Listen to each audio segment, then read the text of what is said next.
All right.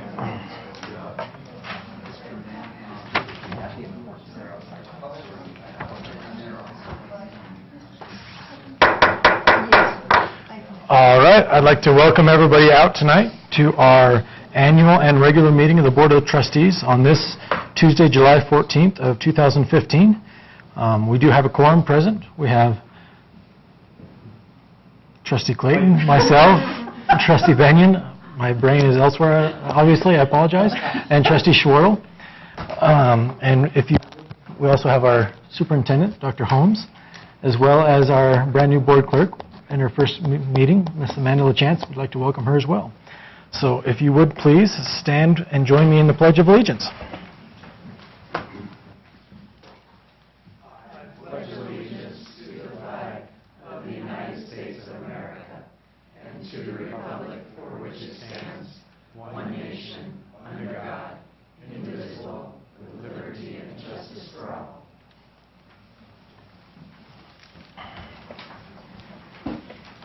All right.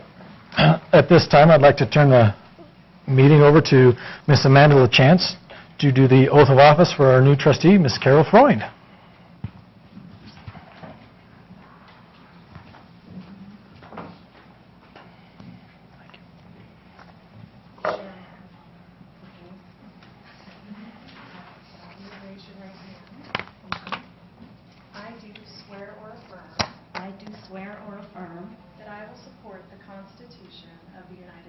That I will support the Constitution of the United States. The Constitution and the laws of this state. The Constitution and the laws of this state. And that I will faithfully discharge. And that I will faithfully discharge. All the duties of the office of trustee. All the duties of the office of trustee. Of Blaine County School District number 61. Of Blaine County School District 61.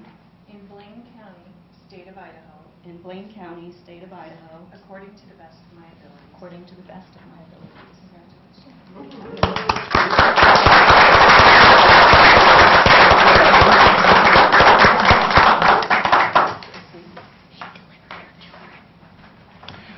I'd like to officially welcome you and congratulate you.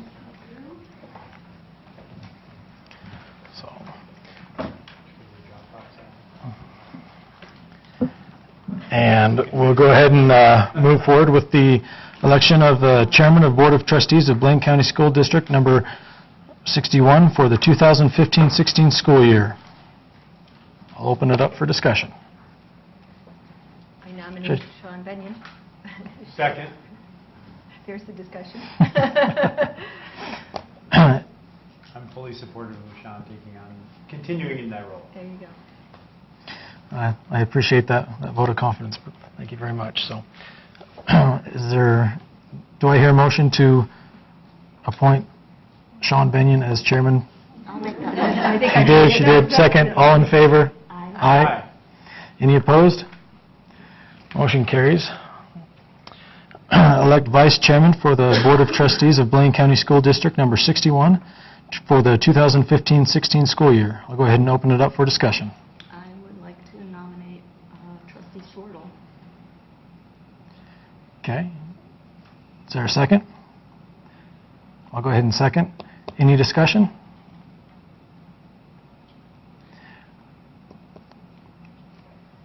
For me,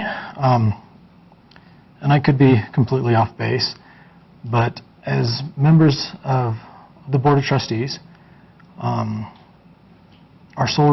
of our main responsibilities is to provide the best education we can to our students, to be responsible for our taxpayer dollars, and to be able to model to staff, to students,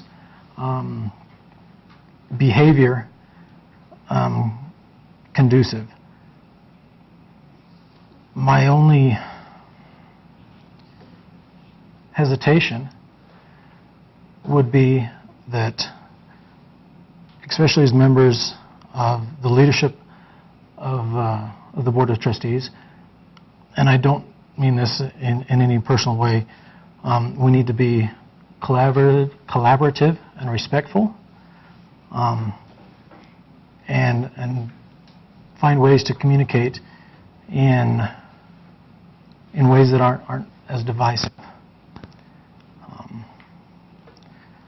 And I'll leave it at that. So with that, I'll go ahead and call for a vote. All those in favor of Trustee Schwartle for Vice Chair? Aye. Aye. Any opposed? Nay? Trustee Schwartle, congratulations. 3-1 on the Vice Chair. Welcome. All right. On to appoint the School District Treasurer, Blaine County School District Number 61 for the 2015-16 school year. I'll go ahead and open that up for discussion. I'd like to make a comment about this. Okay. This is a topic that's been brought up by a lot of constituents for several years. One of them is Diane Barker, and I wanted to, she's a CPA, and I think she has some good points. I just wanted to, I share these points, so I'm just going to read this out. She says, she thinks that the treasurer and the business manager positions should be separated. And the reason is that a treasurer's duty should be to advise the board of potentially poor financial decisions. However, if also acting as a business manager, he or she were to be pressured by the administration to be involved in poor financial decisions or risk losing his or her job, then he or she will be undeniably conflicted. No one should be asked to work with this type of conflict. It's not fair to a business manager, nor the board, nor the public. It is, and then she says, your duty, meaning the board, to ensure that there is no potential for a conflict. You can do this by giving the business manager position to the current business manager and the treasurer position to someone else. I am sure that the current business manager, as leader of the school district, would welcome the efforts of another trained financial professional and also be relieved from even the appearance of conflict in the future. The treasurer position, in my opinion, should be held by an outsider with financial training and experience.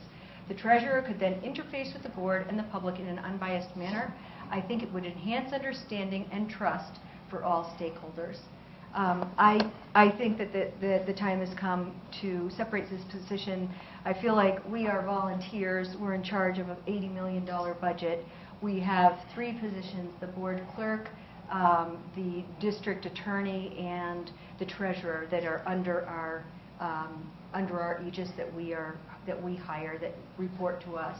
And I feel that this is a position that could be of great benefit, and I think that we should look into splitting them and possibly giving that as a first task, responsibility to the Financial Accountability Committee starting in the fall. They were feeling not well used, I think, next year, and so I think that that's a really good thing for them to figure out whether we, what the responsibilities could be, what the pay possibly could be, what the time, the whole thing. There are a lot of great professionals on that committee. Further comments? So what are you proposing for Oh, the that's immediate? right. Yeah, I think that we should hold off. I mean, I think that we should approve the treasurer tonight because I think that's appropriate. And until we get this kind of new ruling or not ruling, but recommendation on the splitting of the position, the separation of the position, I think that Mike should be it. So we'll move forward status quo. Right, at for the this next couple of juncture. months, exactly, with the understanding that we're looking into separating this, and we're going to involve some expert advice. And what is what do you think September is fine? Or? I think exactly. I think that the committee is not meeting over the summer. It'll meet in September, October, by the end of October. I think that that's probably appropriate. Give them a couple of months to get their teeth into it. I think that would seem to be a realistic timeline. And what's their task? Their task is to make recommendations about the responsibilities of the treasurer position in terms of the board's needs, to make recommendations about possible pay, to make recommendations about possible hours. Is there current compensation for that role? Well, there's not right now, So but that's built we're allowed. into what the business manager is currently paid? Correct. That's So what, this the way I will- understand it. Is that correct, Mike? Like, your role as treasurer is built into your current compensation package? It is. Okay. So then this will come as an additional cost. Are we going to recommend that Mike's pay be diminished with the removal of that task? You know, don't- I yeah, mean- yeah, no, I think that that's all up for discussion. I mean, that's not the point of this. The point is to ensure that we have more accountability and that we as a board are supported in our role, which is to represent the owners of the district, which is a different role than staff has. They're complementary. We're both doing what's best for kids. I see that point. The one thing that I told you when you talked to me about this previously was that at this current state of financial affairs for the district, increased new positions are a hot button item to begin with. This is generically a new position, so this is a higher incurred cost over what we currently spend. We've charged the district and administration with reducing costs. Cost is human resource, and now we're creating a new human resource position.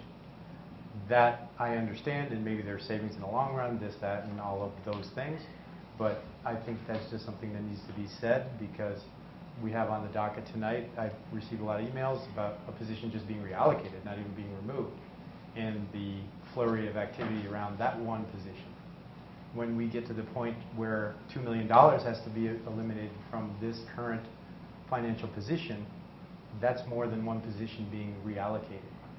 So this is something that I think we need to be considering moving forward, because in order to make the finances meet the revenue source, there is going to be less people working for this district than there currently is.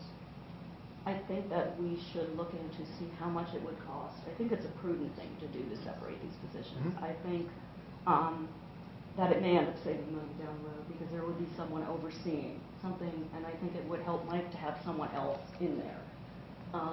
So I think we should at least, like you said, move forward and see if the financial committee can come up with a job description and a salary and go from there.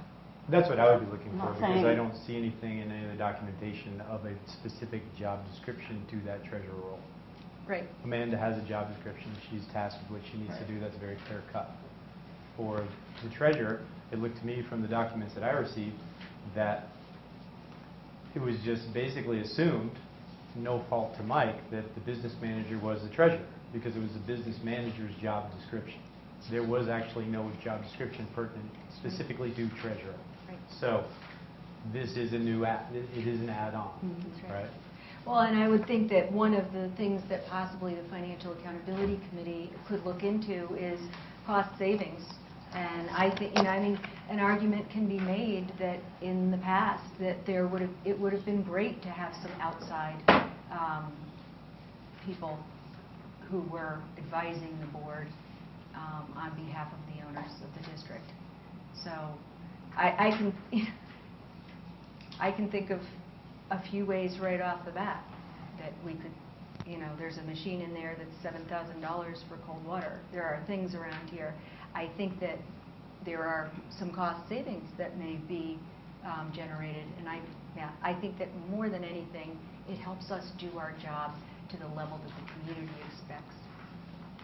I don't disagree with any of that. I think that, but there needs to be clarity of position. I mean, that should be the first and foremost charge. And once the clarity of position is defined, then we need to put it out for bid.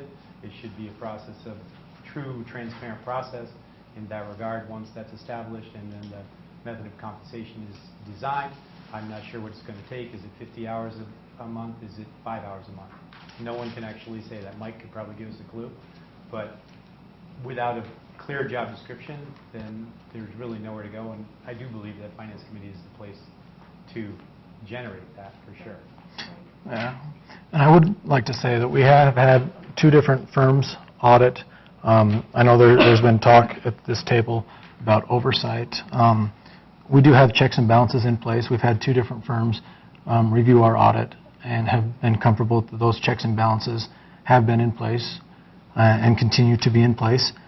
My reasoning for possibly sending it to the Financial Committee would be something slightly different. Mike, I know you've served with the district a great deal of time now, and retirement's approaching. I don't know exactly when, but as Gwen Carroll and I have discussed in the past about possibility, the need for succession planning for not just one position, but any and all positions. And it might be prudent to roll in and assist in that succession planning process. Great. And a treasurer might be able to help with that, too. Exactly. So, Well, didn't you tell me, Gwen Carroll, there's one particular, to receive state funds, the treasurer of the board is the one who receives the That is state... their obligation under the That statute. state is to funds, receive not state the funds. business manager.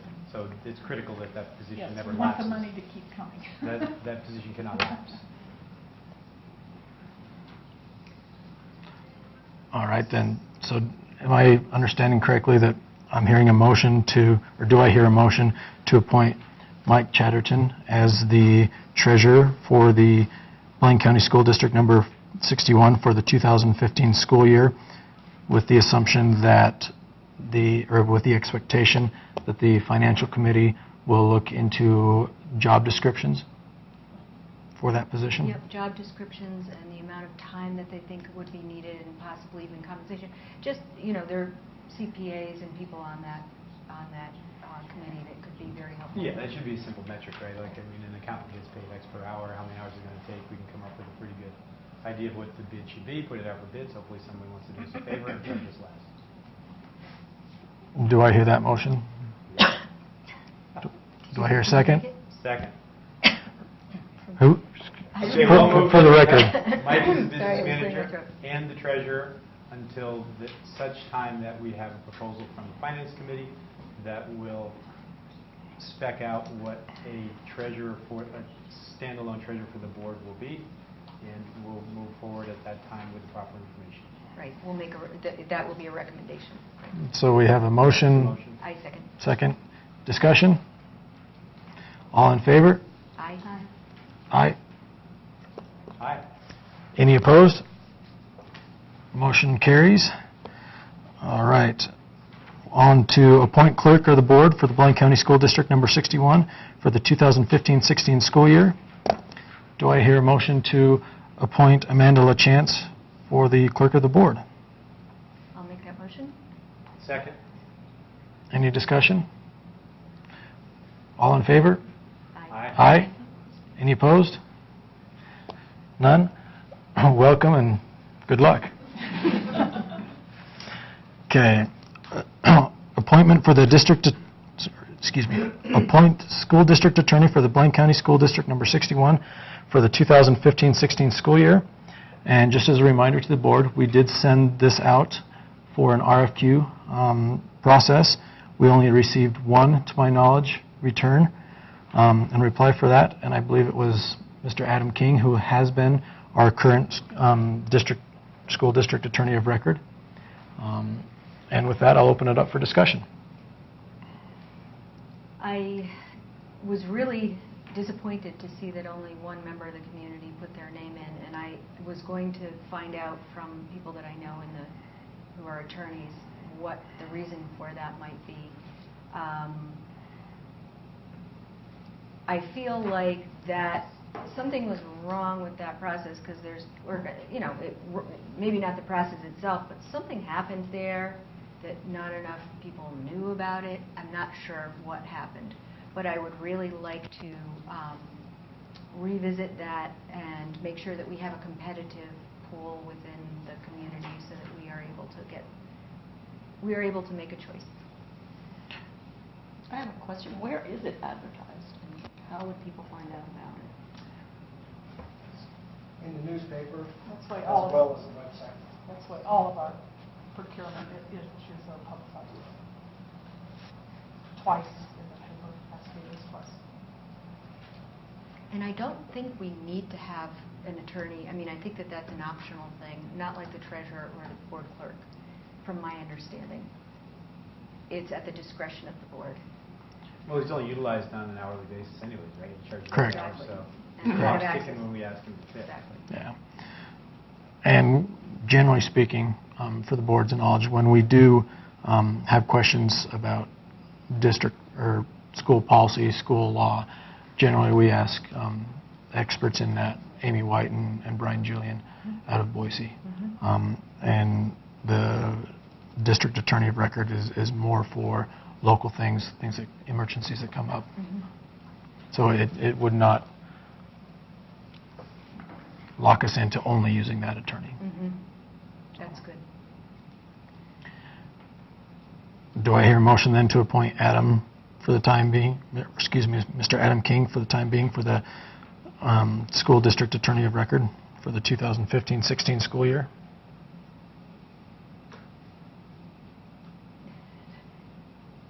Do we have an option? No, we have no option. We have You could have You can have one or not have So one. then I'll make the motion. We have a motion. Is there a second? Second. Any discussion? And I believe we've heard from the board that we're interested in redoing the process of RFQs and in the future having a competitive rate as well. So with that, all in favor? Aye. Any opposed? Nay. Motion carries. May I ask a question for guidance? When would you like to reissue the RFQ? It just closed, so. I'll go ahead and open that up to the board. I think I think in fall when people are back, that would be my, expectation that you might, it's the time that you want the most people to be able to see it and talk about it. Any other comments from the board? Makes sense. I'm fine with that. So, all right. We have the appointment of the LEA rep and Title I as the LEA McKinney-Vento Act liaison for children and youth experiencing homelessness for the 2015-16 school year. Do I hear a motion to appoint Ms. Debbie Gutnick as stated? I'll make that motion. Do I hear a second? Second. Any discussion? All in favor? Aye. Aye. Any opposed? Congratulations, Debbie. Appoint board liaisons to Finance, Policy, Wellness Committees for the 2015-16 school year. And this is just something that I had come up with, and I mentioned it to both Trustee Schwartle and Trustee Clayton previously. What I would recommend is we have basically three standing committees, the Finance, Policy, and the Wellness Committees. And so we don't overburden any one person, it was my recommendation that we appoint one board member as the liaison to each of the one committees, with the chair and the vice chair not participating in the liaisonship of said committees. But I'll open it up to the board for discussion and if they have any committees that they would prefer to serve on. I'll volunteer for policy. Okay? And I guess wellness, because that one was open, right? Isn't that what? That's where I had been serving, yes. Oh, you were saying. But if you'd like to, I'm more than welcome to. So, And I would like to do finance, continue with that. you'd like to continue with finance? Okay. All right. Do we have to make a motion to appoint those? Or I think it's pretty well. Okay. All right. Since there's no fighting over the same committee, I think we're okay. All right, and then we also have the appointment of community members to the finance and the policy committees. And I'll go ahead and open that up for discussion. I have not asked my personal choice for the finance committee, but I have not heard that he doesn't want to do it, so I'm going to assume. But the other thing is, I'm wondering, so I saw on there that the policy committee, do we each pick someone for the policy committee or not? So what is the public representation on the policy committee? This, Policy Review Committee or whatever policy committee. this past year, it's been, I believe it's been Kristen Poole. Correct me if I'm mistaken, John, or Kristen Anderson, excuse me. And is that the only community member that's been serving on that committee? And then we had ad hoc members depending on the subject of the fall. Okay. We have the big one coming up with the homework policy. And also the wellness, I don't remember what that policy says. I know that we don't, each of us, like the financial committee, get a representative on there. But maybe down the road, we want to think about that, being that these are board committees. I was going to That say, would be a yeah, good idea. the language of the three policies Right. are extremely Right. different Maybe we on how they're comprised. And for me, I did speak with the representative that I had appointed to the Finance Committee, and I'd like to continue to appoint Lyman Drake, and he has accepted to continue to serve in the Finance Committee. Sounds good. So, Yeah, maybe down the road, we can revisit those committees, just because it seems like, I would like to have more parents' voices, for example, on the homework policy. And I think that that would make it easier to spread the work around. And the Wellness Committee as well. I remember in the beginning when that committee was first formed, there wasn't a lot of community members on there, and I think that there are more now, and I think that strengthens the committee and it gives more information to the board. yeah, and I would say, in serving on the Wellness Committee, that there's a great deal of representation from a broad spectrum of the community, of specialists serving on the Wellness Committee. Right. So, any further appointments at this time? Okay. Establishing dates, times, and places of regular school board meetings for the 2015-16 school year. One of the things that we're looking into is the places, and have we heard on how much it would cost to? Information here. Okay, turn the time, Two Dr. different Holmes. options that we have if we would like to move from here. One is the distance learning lab over at the high school, and the second one is the mini more room at the community campus.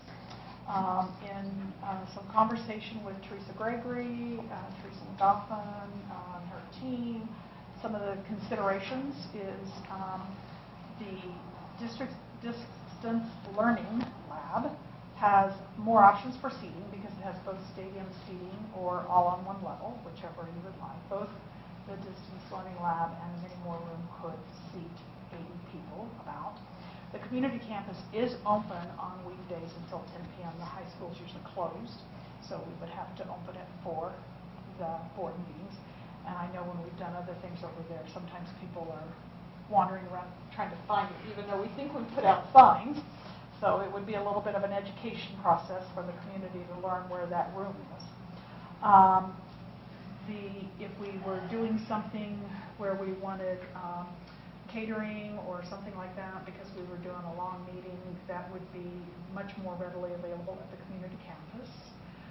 There has been some conversation among the community campus partners about designing a room to be a general board or council meeting space for multiple organizations. So that might be helpful to some of the other organizations if we took this step. And there is a cabinet already in the mini more room that could be for permanent storage of our materials, so Amanda doesn't have to schlep them back and forth from here to there. And the computer in that room is already set up to print to the main office at the community campus. We would have to figure out a printing solution over at the high school, which of course we could do. Either way, the guesstimate at this point from technology for moving the cameras and getting everything set up would be $2,500 to $3,000 to do that. The reason I had asked Gwen Carroll or Dr. Holmes to look into that is at times this room can be a little tight. We've had it multiple times in the last few months where people have been standing waiting out in the hall, been standing room only. trying to find a more viable option for us. This room has served well in the past, but we're getting to that point where it's possibly we're outgrowing our room slightly. So Once the children start performing for us or sharing with us again, we'll be back with a full house. mhm. But are there thoughts from the board about moving the location of the meeting? At least it's crowded in winter. Better than summer. It's colder. That's right. I think it's long overdue. And I'm glad that you looked into it, and I'm glad that you tested.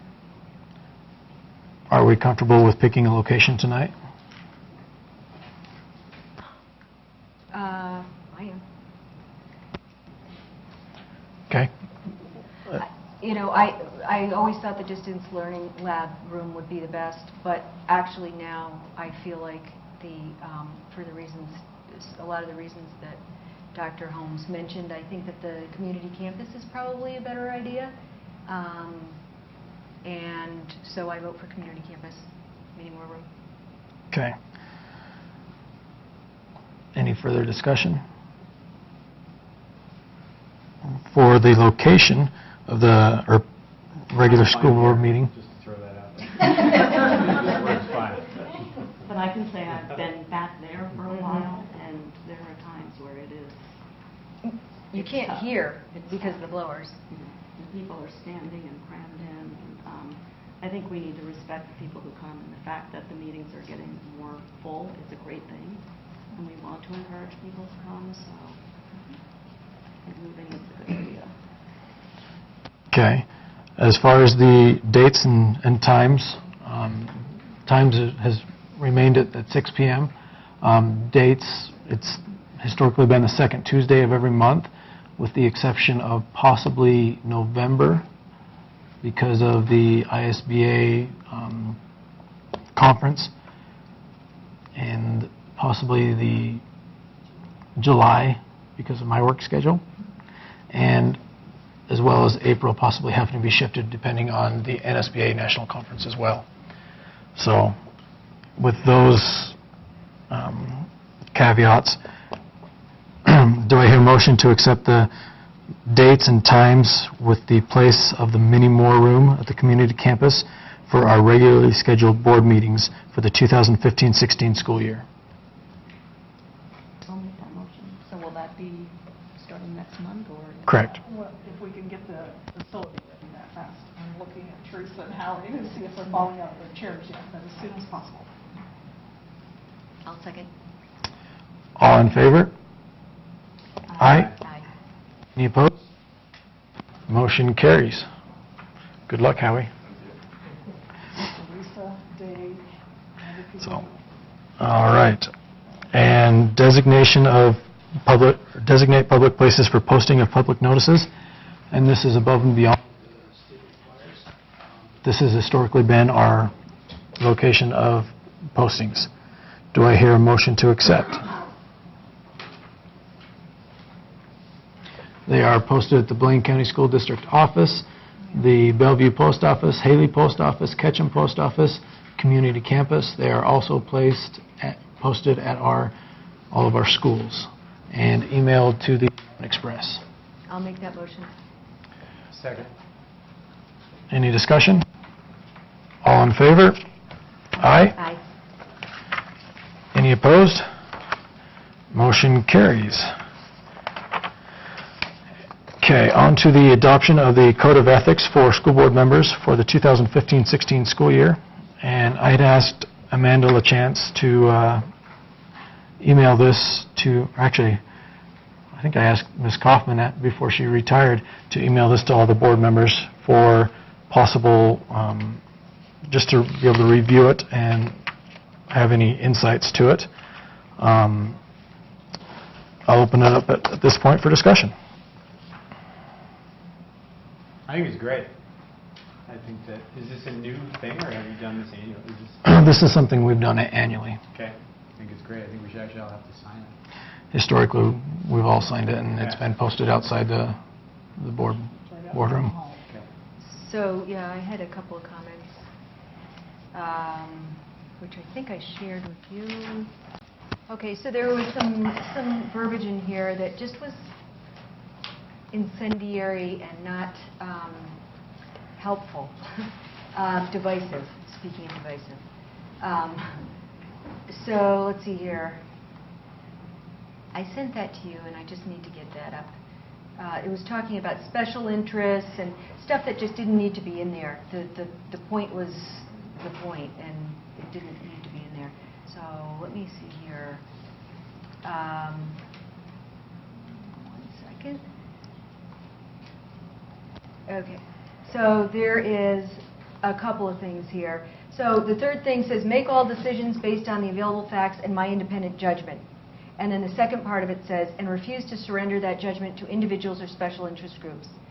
I remember very well special interest groups being identified as all things that the administration at one point didn't want to move forward. So I don't like that term. I think it's divisive. I don't think that I don't think that and refuse to surrender judgment, that judgment to individuals or special interest groups. I think that should be struck. I think it's just as bad without it. Farther down here it says be open, fair, honest, and then it goes on to say no hidden agendas. Again, I think that's divisive, subjective language, and it can, one person's hidden agenda is another person's excellent policy. Well, you know, I remember when it was, for example, IB was first discussed. That was viewed as a hidden agenda by special interests. So I think that's just very divisive. And then present personal criticism of district operations to the superintendent, not to district staff or to a board meeting. I think that's an oxymoron. If you have personal criticism, how can it be about district operations? Those two things don't match. The other thing is that personal criticism in the past would be sometimes whatever the superintendent disagreed with.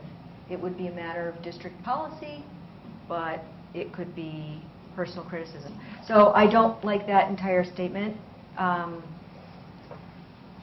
So those are my 3 changes on here, and I think that they strengthen this, and it's the same without them. It's just less divisive, and I've seen that language misused. How many years have you signed off on this? I don't remember ever signing off on this. I remember reading it and smiling. It's been on the agenda every year, right? No, I don't think so. Well, And seriously, I don't know. I I mean, I for it. don't. Yeah, I mean, maybe last year, and maybe I didn't notice that. How many years have you been on the board? 2 years. So you signed it for 2. I signed it for 1. This is my 2nd year. I don't know what your point is. I don't know why you would change something that you signed off on initially Because you have to believe in it. Yeah, well, perhaps back then, perhaps I just let this go. Perhaps I had a lot of things going on. What's the point? I don't understand your My point. point is you're changing something that you already agreed to, which is I don't understand that. Yeah. That's all. Well, I think that people can, number one, I think You people... can change your mind, Yeah, sure. I get where exactly. you're going. I think people can change their mind. I also think that you can look at something and say, this is about time it's changed. There's a lot of things that I've brought up over the years that finally are not, you know, that finally see the light of day, that you couldn't bring up 3 or 4 years ago because it wouldn't have been, people wouldn't have thought that it's important. So you just let it go. I mean, I think the fact that the word hidden agenda is in there is fine to me. That's Because fine. I don't think we should bring it to the table. You shouldn't be bringing hidden agendas to the table. Well, This should be about the best interests of the entire district. Exactly. This should be about teamwork. This should be about respect. exactly. And I view a hidden agenda as something disrespectful, and that's something that I really want to deal with. So Because I'm in- not here for any of that. Right. Okay? So yeah, if but you have it in there, I'm fine with that. well, I was here for that. I was here for those terms as being very divisive and quite bullying, actually. And we actually Just in the last 2 years. no, this predates that. It's about some of our strongest programs. I mean, IB is a very strong program. I think that we're very proud of that program. That was people. But you were not on the board at those times. Right. Okay, got it. Exactly. So if you went and spoke to the superintendent, or you spoke out in a meeting about that, it was not a pleasant place to be. That was a different time but this language came from that time. And I don't think it's appropriate for this board. I'd like to offer one slight correction. I went ahead and went to the ISBA website and looked at their code of ethics for board members that they have on that website, and it's word for word a carbon copy of the current policy that, or current code of ethics that we signed Right. last year. Right. Across the state. Across the This is state. exactly the same across the state. Correct, and I did put that in, or I asked Amanda to put that in your board packet so you could see that as well. And that was pulled directly from the Idaho State School Boards Association website. This Yeah. is what they recommend, and in a lot of the trainings that I've been to, they have talked about special interest groups or hidden agendas and how to deal with them as board members, as well as what our role as board members really are, is to not only take what we think's best, but take a look, or what might be best for our particular zone, but take a look at what's best for the entire district and the students as a whole. There's times when what's best for a particular subsection of the community might not be the best for the district as a whole. And we as board members, once we are sworn in, we don't just represent a single zone, we represent the whole district. And for those reasons, ISBA recommends that those terms stay in there. That's fine. I think that it's broken, and I've had personal experience with it, and I think talking about hidden agendas is a real way to silence people who disagree with you. It's not necessary for, my own personal opinion is, it's not necessary. And it's unnecessarily divisive, and it has no place in this district. That's my opinion. I guess I'd go on to this last one too, the personal criticism of district operations to superintendent, not to district staff or board meeting. I absolutely agree with that one too, because I think there has to be a chain of command and a certain degree of separation from us to the general rank and file of this organization. I think there's a degree of discipline lacking within that. I think it's very easy for people to come to me from the ground levels, usurping every channel of communication along the way. And I think that that's really ineffective and puts Glenn Carroll in an awful spot and lead administration in an awful spot. I think that there should be discipline both down the chain and up the chain.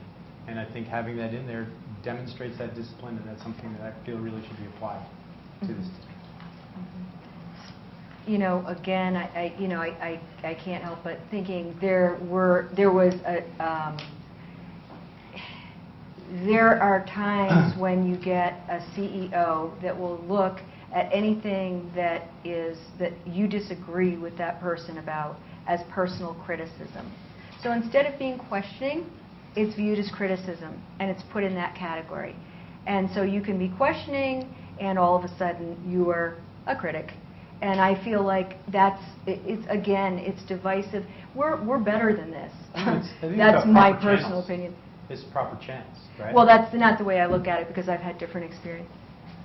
I have had fine experience to date so far myself, and I Right. think that's the channel that should be utilized. That's fine. I've been here for a lot longer, but that's fine.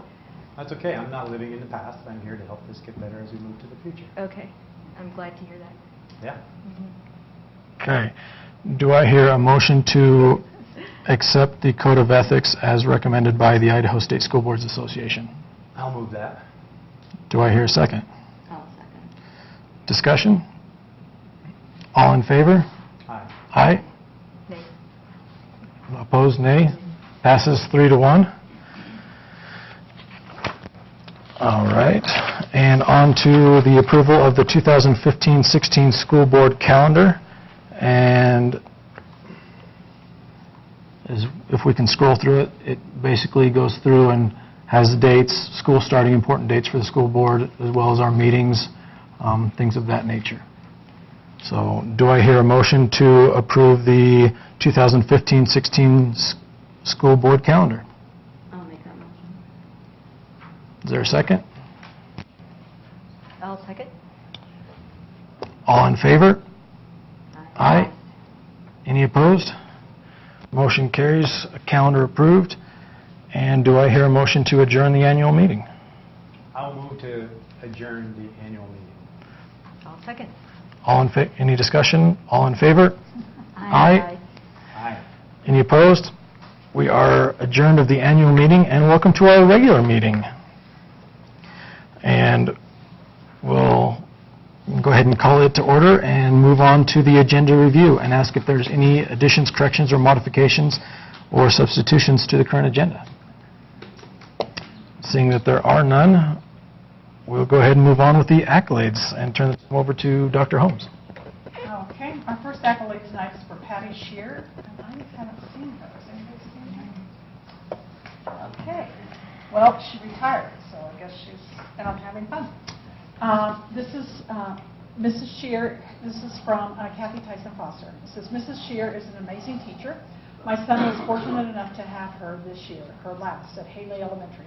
She quickly identified his talents, needs, and challenges. She gave him advanced math opportunities through Mrs. Turco's math heads, I got to figure out what that is, and special assignments. She motivated him to become a better reader. He took the AR reading goals as a challenge. He began reading more at bedtime, sometimes for hours after reading time was over. She was able to sidestep his cynicism and motivate him. He felt recognized for his abilities and cared for in her classroom. Based on every conversation I've had with other parents of her students, she provides this kind of individualized teaching for all of her kids. I love that my child, our school, and our community has had Patty Shear as a teacher. We are all the better. Submitted by Kathy Tyson Foster. And just as a sub-note or footnote to that, even though she has retired, she has agreed to continue with the district as a mentor to our new teachers. That's just a very small part-time position and coordinating all that, but that's a nice thing that our new teachers will have her Excellent. nice, steady hand guiding them. Second accolade is for Greg Wilson. He is at Wood River Middle School, 8th grade math language arts teacher. I didn't see him walk in either. Did I miss him? Okay. It's vacation time. Greg's love of teaching, interest in the world, and excitement for learning new things inspired my son on a daily basis. Greg looked for every child's gift and believed in every child from the top student to the one struggling to pass. Greg created a positive environment for learning and encouraged every student. He shared his personal experiences and life, which connected him to his students. Thank you, Greg, for being a bright light and inspiration to my son when he struggled in other classes. You are a gift to our district, and the students are fortunate and blessed to have you as a teacher. And this was submitted by Beach Reynolds and John Sweet. And I'll just add my own footnote. When I was in his class, I wanted to be one of the students. And our last accolade tonight is for Rebecca Bornhoff Duncan, and she is a paraeducator at Wood River High School. There are many unsung heroes in our school district. We have an amazing staff who quietly do their work and demonstrate their commitment to children every day, regardless of whether they are noticed or applauded by others. I appreciate the board accolade serves as one way to recognize staff members, and I hope to see each and every one receive an accolade at some point in time. With that in mind, I'm writing an accolade for Becky Bornhoff Duncan, a paraeducator at Wood River High School. Becky is also the web coordinator, and as the web coordinator, she is responsible for the weekly, monthly, and quarterly newsletters that were sent out this year. I have worked with Becky through the trials and tribulations of introducing a new web platform and through the process of implementing new communication systems at Wood River High School. She is the epitome of grace and professionalism, regardless of the challenge in front of her. I am sure there are times when it feels like she is swimming uphill in mud. Yet she always does it with a smile and with an attitude that fosters communication and collaboration. She does not let obstacles stop her from getting her job done in the interest of improved and increased communication at Wood River High School. Becky also manages students taking hundreds of online courses through the high school. She encourages and supports their efforts as they complete courses necessary for graduation. Becky manages online course setup, solves password issues, and monitors progress for the duration of the class. Without her assistance, many students would struggle and most likely give up. She's a systems thinker, she's tech savvy, she's highly organized, and she consistently represents the positive culture and spirit of Wood River High School through her supervision of online courses, the website, the weekly newsletter, and the quarterly Wolverine report. I am positive that Becky does many other things that I am not aware of and that should be included in this accolade. Suffice to say that she is one reason that we are able to share the good news of positive things occurring every day with our staff, students, and teachers. Thank you, Becky. And this was submitted by Heather Crocker. All we have for tonight. All right. I'd like to thank and congratulate all those who have received their accolades tonight. And with that, we will go ahead and move into the public comment portion of the meeting. And I've received a few. If you would prefer to speak in the second public comment period, please just let me know as I call your name. Thank you very much. Mr. Andy Parnes.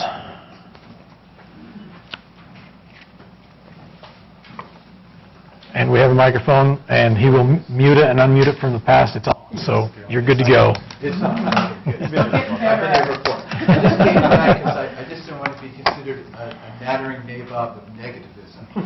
Say that again. A nattering nabob of negativism. I quote Spiro Agnew.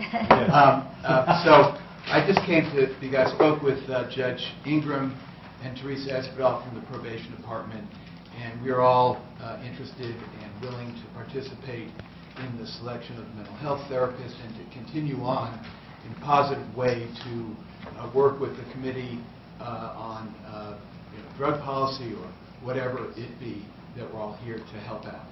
Thank you. All right. Thank you very much. Ms. Barbara Browning.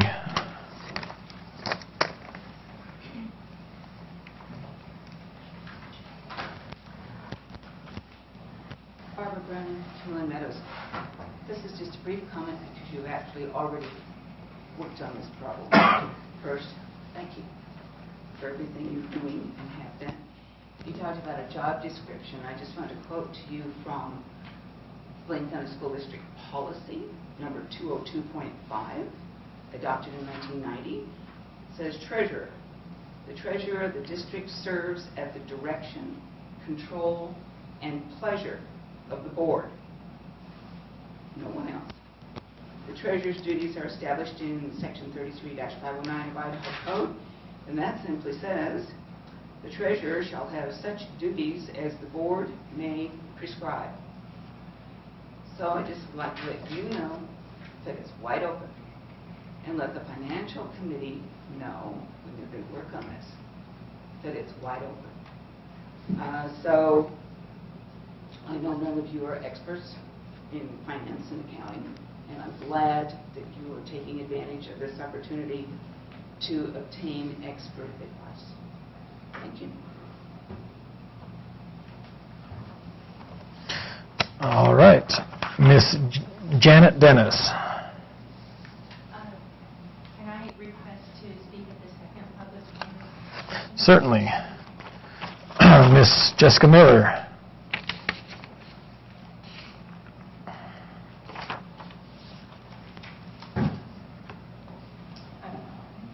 I'm here in support of Kelly Choma. I've heard that her position may be changing, and as a customer and a parent of the school district, I've had excellent service from her. She has been quick, efficient, and incredibly helpful, and I hope that you consider possibly juggling other positions or finding a way to keep her position. Thank you. Thank you. All right. Miss Brittany Shipley. Can I speak at the second? Certainly.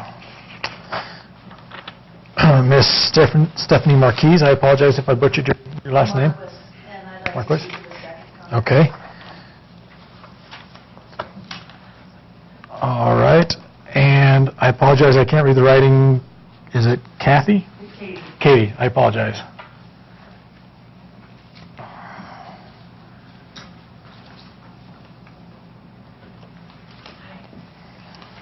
So, I apologize for that. I am here on behalf of the parent liaison position that the board is considering for elimination tonight. I wrote you all a letter and hope that you all received it and read it and considered it. as a parent that has taken advantage of the parent liaison position and the Parent Learning Center, it is highly invaluable. When you have a child that is newly diagnosed with my children, for instance, autism, it is not an easy process to go through. There's a lot of grieving. There's a lot of not knowing what to do next. There's a lot of questions. And to be honest with you, as great as the caseworkers are within the school district, they don't help you with the hard stuff. They help you with the academic side, and they work with the parent liaison to promote you and make you feel empowered for your child's education. So for me, it's a very important position within our school district. It's one that sets us apart from any other school district. If you go to Boise, you have IPOL, which is Idaho Parents Unlimited, and they help you learn how to advocate for your kids and what an IEP means, what a 504 means. If you go to Pocatello or Eastern Idaho, they have IPOL. What do we have in Central Idaho? We have Kelly Troma, or the parent liaison position in our district. There is nobody in Twin Falls. There's nobody available anywhere close to us to give us outside advice that is not a school district or policy-driven person. For me, it was really important to learn how to advocate for my kids, and the social workers don't do that here. I've never even once met with a social worker within the school district, and my oldest son has been going to the developmental preschool and now in school for 4 years. So I can't stress enough to you guys to take into consideration that if you had a child right now that was newly diagnosed and you had nowhere to turn, and then the board took away that position because of something that's already budgeted, how devastating that would be for our community. So, thank you. All right, that's all that I've received. Are there any in addition that would like to make a comment at this time? Seeing none, we'll go ahead and move forward with the superintendent report and turn the time back over to Dr. Holmes. Okay, the first item tonight that I'd like to share with you is, first of all, if I could just set a little, set the stage here a little bit. As you are all very aware, because of your deep involvement in it, we have a new strategic plan that has 4 goals. 3 of them scare the living daylights out of me because it's inspire, engage, and empower every child. And I can point to examples all across our district where we have done that with students, but not with every child. And so that's going to be quite a task to undertake. And so I've been trying to figure out how I'm going to spend the year encouraging and supporting when we see that, and so that we're sparking ideas for additional ways of inspiring, engaging, and empowering our students so that we get to every single one of them. So the first little report here is a little clip that is actually courtesy of the Sun Valley Summer Symphony, but these are some of our students who are highly inspired by their experience in school.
If your PC's muted, is everything?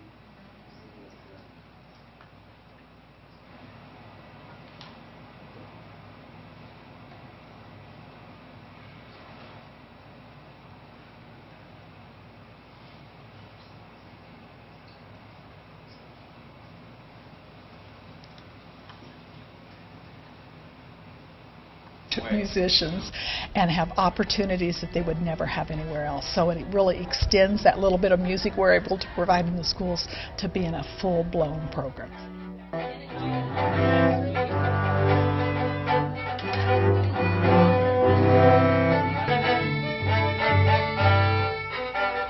If you don't know already, we're Time for Three. This is Nick, Zach, I'm Renan.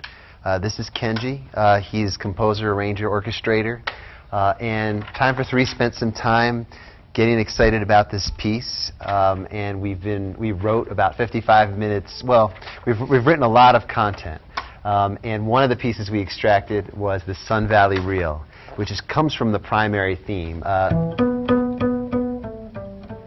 If you play it slow, you can probably imagine how it could be all different sorts of things.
Have a little faster. Okay.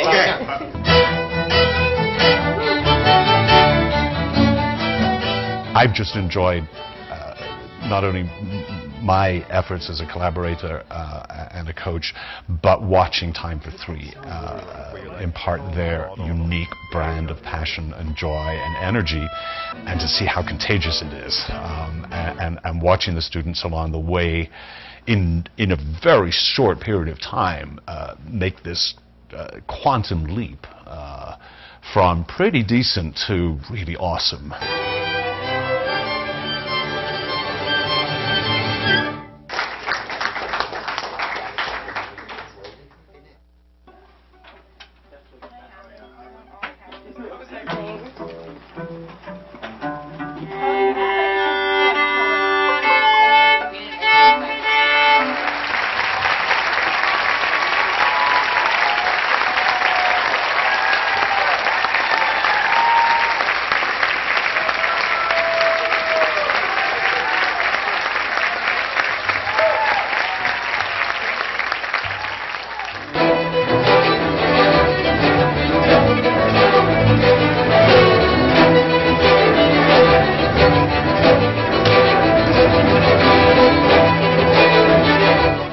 I think one of the best things to see is young kids realizing how much they can do. And if they work, and if they're disciplined and they're committed, they can do anything.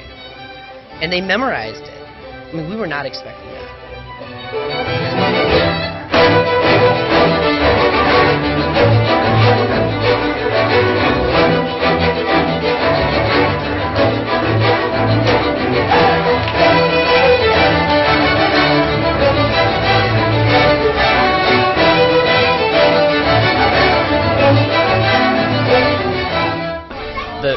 Time for Three, they're just so amazing, and it was so great to work with them, and their energy is so great, and their energy towards the audience and towards each other, it sort of just makes everything happy, and it's just really great.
a memorable experience. And the best thing is like, as I kept saying to a lot of people last night, more to come. And we want that for every one of our students. That is our advanced chamber orchestra class under the instruction of Rebecca Martin in collaboration with the Sun Valley Summer Symphony. Time for Three has just completed their first of 3 years of mentoring our students. With that, and what an opportunity for our kids to have world-class musicians, access to world-class musicians. All of those musicians have other musical lives outside of Time for Three. For example, the tallest of the violinists there, he's the first violinist for the Indianapolis Symphony. So they all are world-class musicians. Nick, the shorter one, I told him when they were here last, I said, I heard you play with the Baltimore Symphony before. You sound much better with our kids.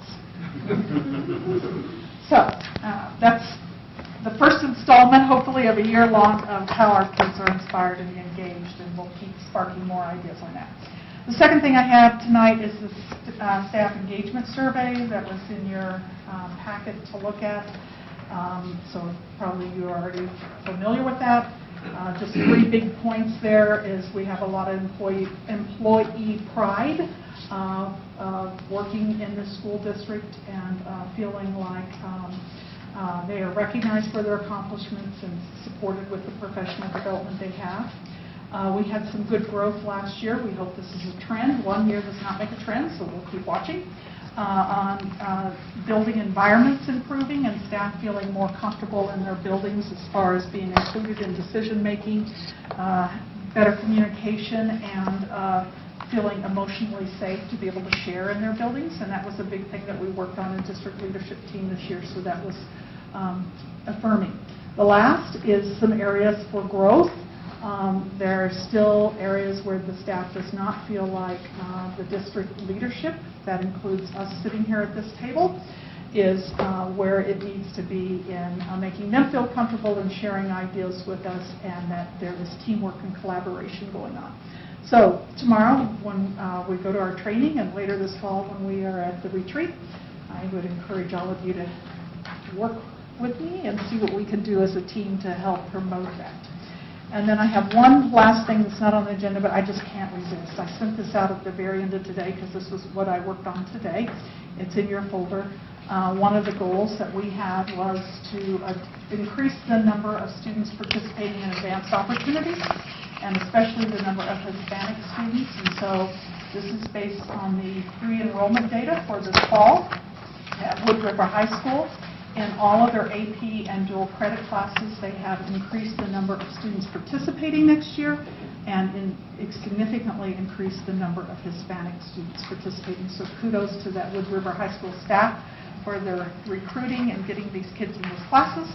Now the real work begins, is helping them be successful in these classes. But I had to send it to the Wood River High School staff immediately this afternoon because there's nobody upstairs to celebrate this. Well, I appreciate you bringing that up, and that's excellent news to see more students taking it, and something that we've been struggling with and pushing forward, working towards as a district to have our Hispanics take advantage of that opportunity. That's encouraging and good to hear. So, Trustee Schwartz. So it says here the employment engagement survey was administered in April of 2014. Is that supposed to be 15? 15, yeah. Okay. Right. It was administered in 14 as well. Right, okay. Yeah, this is the second year we've done it. Right. No, I really think this is a great survey, and there's, you know, you only learn from your losing trades kind of thing. Well, there's a lot of room here for improvement, and it looks like the staff says, I feel comfortable sharing ideas and opinions with the district to improve the organization. That went down from 62% to 53%. There's a strong sense of teamwork and cooperation in this district and with administration, 48%. And then the last one, the district and its administration clearly explain why key decisions are made. Those are, and that was 53%. So those are areas that you know, they were amazing to me because I wasn't expecting them. And, yeah, as you said, really some room for improvement. right here. Well, but the direct report of the staff is so I think that there's room for improvement for everyone, but yeah, I think that the staff The one thing I do the buck stops there. want to say, though, is that the questions do distinguish between district leadership and their building. And there was a significant improvement at the building level of feeling comfortable in sharing ideas, in feeling emotionally safe, feeling involved in decision-making. It's this level here where they're still not feeling it. So that's why I'm encouraging us in our training tomorrow and in our retreat to talk about how can we further support that at this level. Yeah, I think, Liz, your observations are correct, and Gwen Carroll hit on it. I mean, the lowest score in the entire survey is there's a strong sense of teamwork and cooperation in the district and administration, and with the administration. That's 48, you're over 48. That's the lowest number.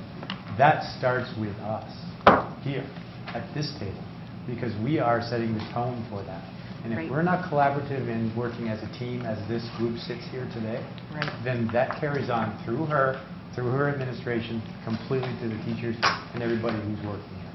So that's a really, not an insult to us, but that's a motivation to me. That's a low score, but that's something that we all must grapple and demonstrate quality leadership, cooperation, and teamwork, and get that example set for everybody else. That's our role. And if we are to improve, it starts here. I appreciate that. Any further comments?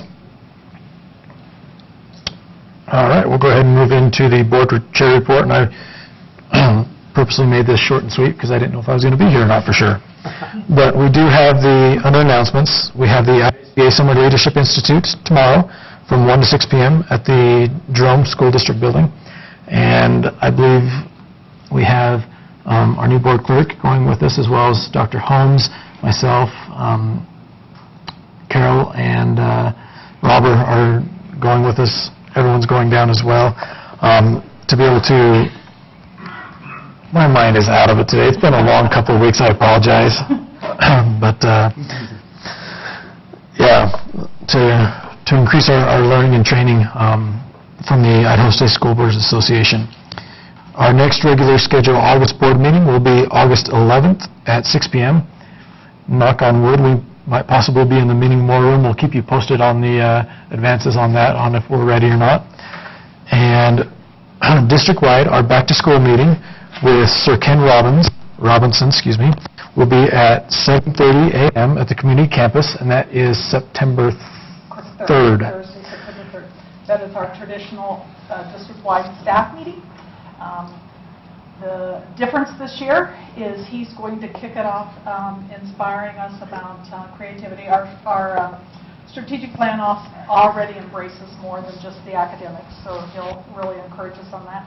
And then if you were at the Daniel Pink conversation where he talked about Ship It Day, then the staff will spend the rest of the day in groups working on their ideas for how do we inspire and make sure every student is inspired, and then come back at the end of the day and report. So we'll see what they come up with.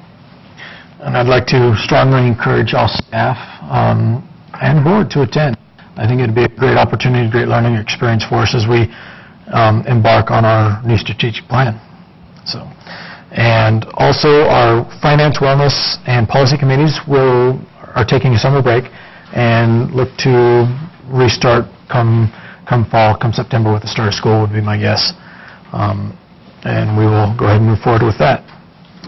That concludes the board chair report, and so we'll move on with new business with a declaration of vacancy. And this is for zone number 2. And I'd like to go ahead and read a letter that we received from Trustee Baker. It says, public service shapes our community. For the past 2 years, it has been my honor and privilege to serve our community on the Blaine County School Board and to work with amazing teachers, staff, and administrators.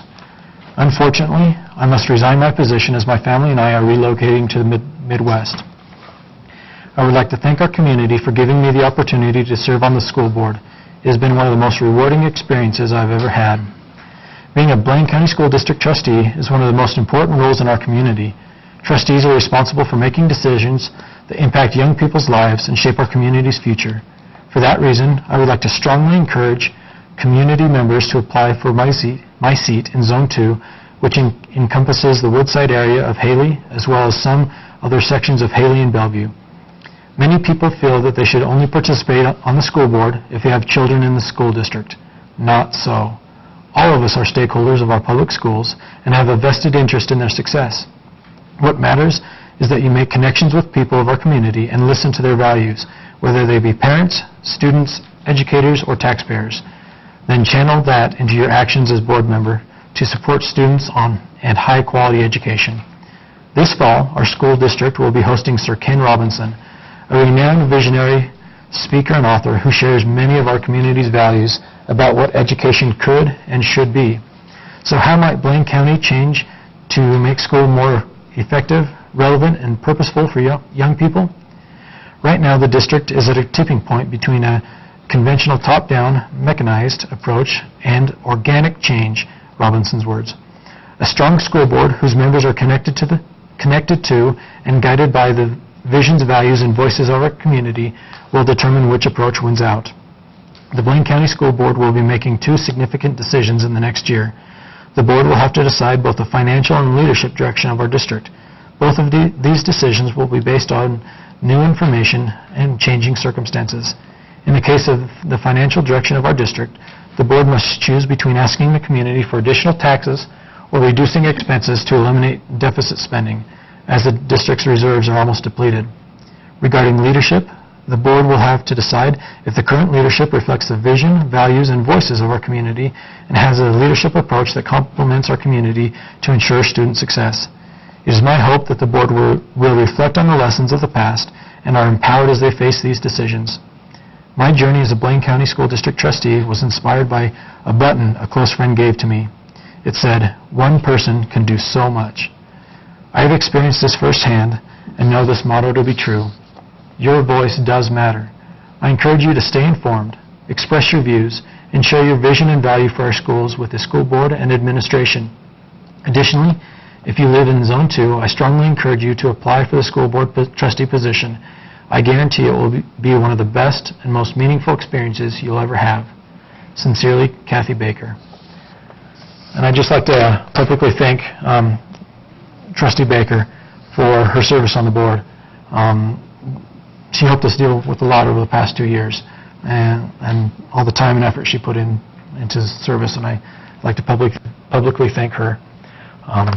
With that, we do have a vacancy in Zone 2, and officially declare the vacancy.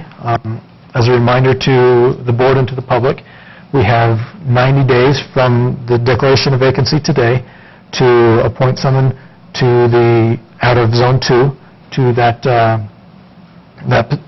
vacant position.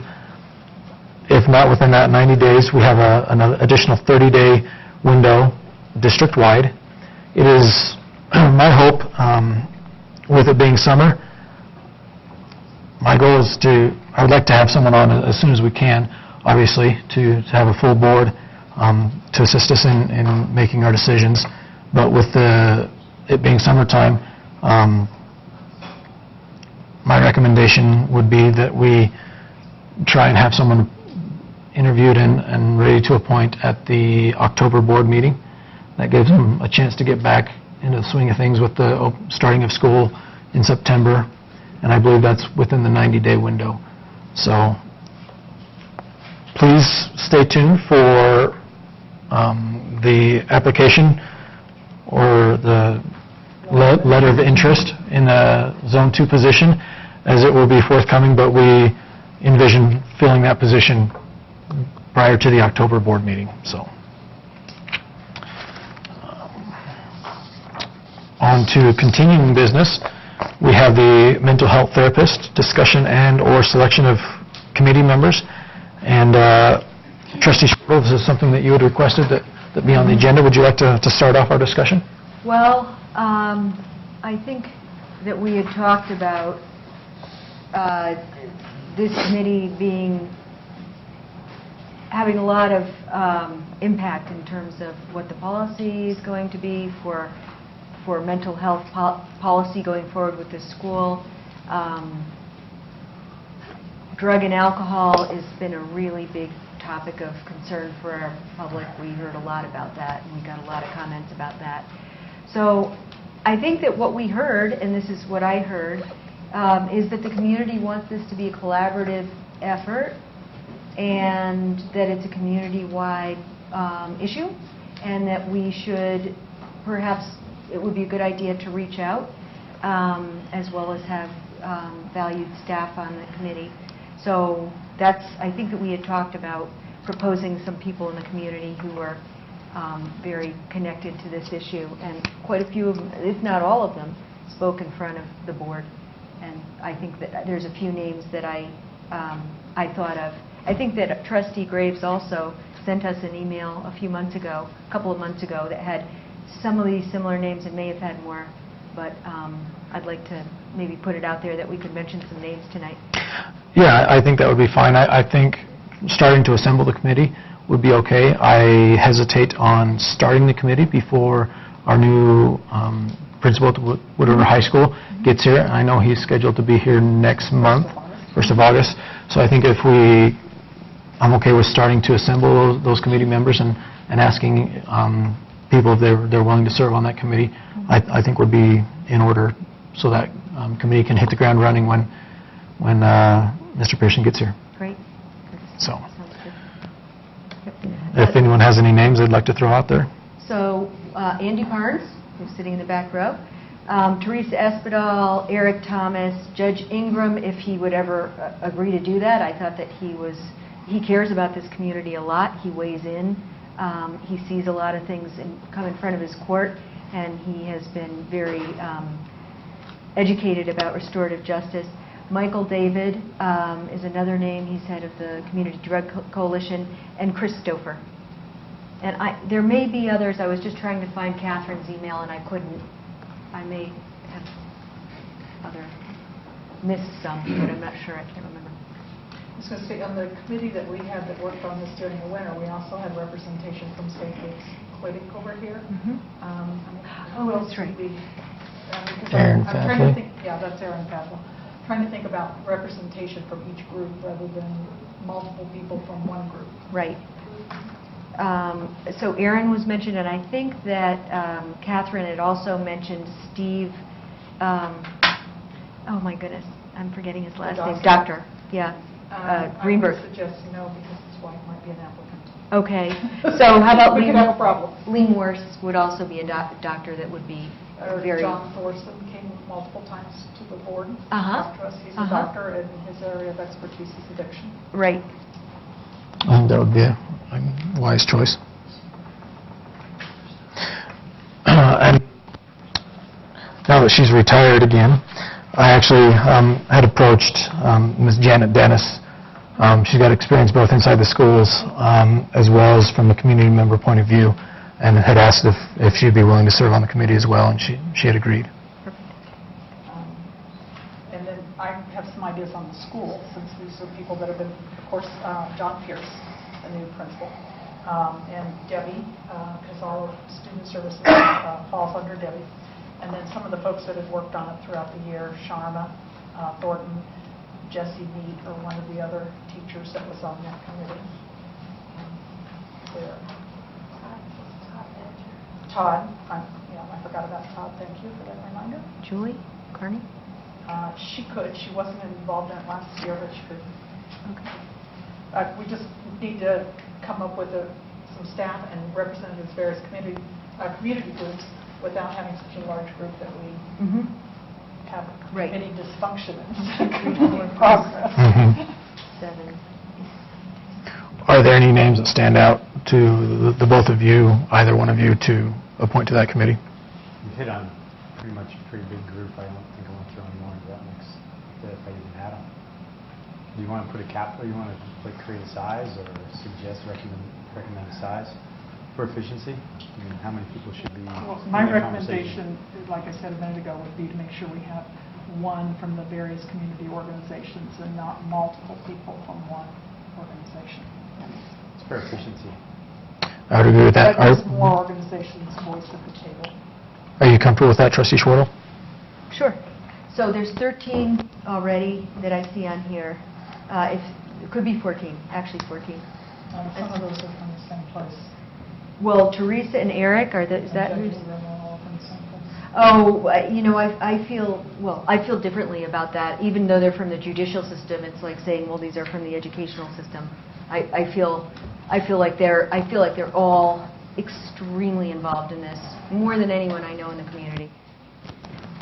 And I've been very impressed that Judge Ingram has cared enough to weigh in with our community, and was the one that gave the talk down in Boise to the School Board Association. Okay. Do you have the direction you need to assemble the committee? I'm going to get the names from Liz here, but I can't. Okay. Okay. Okay. And then, John. And a doctor.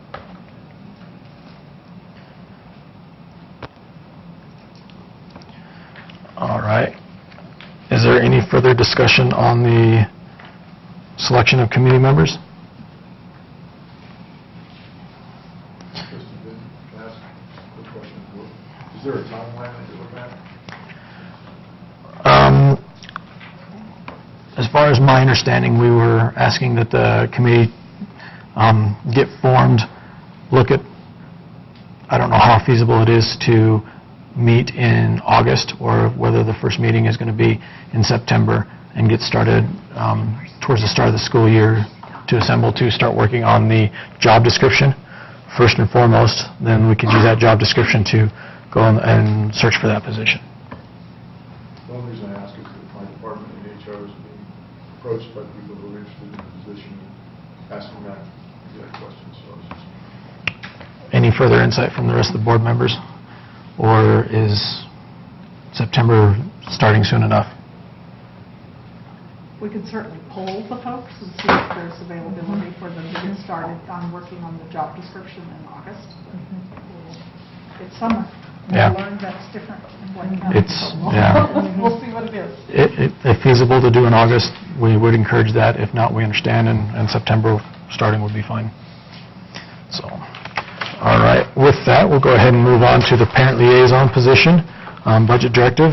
And would you like to start off with that, Dr. Holmes?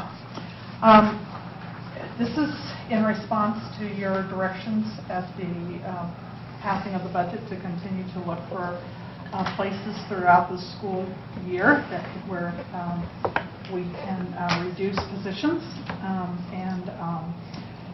This one happened to pop up due to some other staffing positions that were open, and is probably one that we would be bringing as a recommendation in the spring. And I hear how important this position is to some of our families. I hear a lot of voices about how important this position is in helping them advocate for their kids and learn to be advocates. The liaison position, as you have been provided the job description, is the position that I felt like in reviewing the data from what this person did in the position did this past year was a duplication of services and served a small group of people. The advocate position, I'm not going to claim that there's a duplication of services about the advocate role. Like all things Blaine County, we always go above and beyond whatever we're asked to do, and I think that's probably a lot of what's gone on here is a lot of going above and beyond, because in the job description, advocacy is not a part of the job description. So this is just a recommendation because it is the elimination of a program. That is why it is in front of you by board policy. If it was just a reduction in staff, it would not be in front of you, but because it's the elimination of a program, it is in front of you. And so it's for your consideration and further direction on how you want us to proceed on trying to find opportunities to reduce the budget. I'll go ahead and open it up to the board for discussion. Trustee Schwartle. So I put some thoughts down on a piece of paper here because we did get an awful lot of input from the public, and I really appreciate that. It really helps the board to understand the level of interest of the community in this position. Beyond that, there's a bigger picture thing going on here, and so I'll just read what my thoughts are about the overarching issue.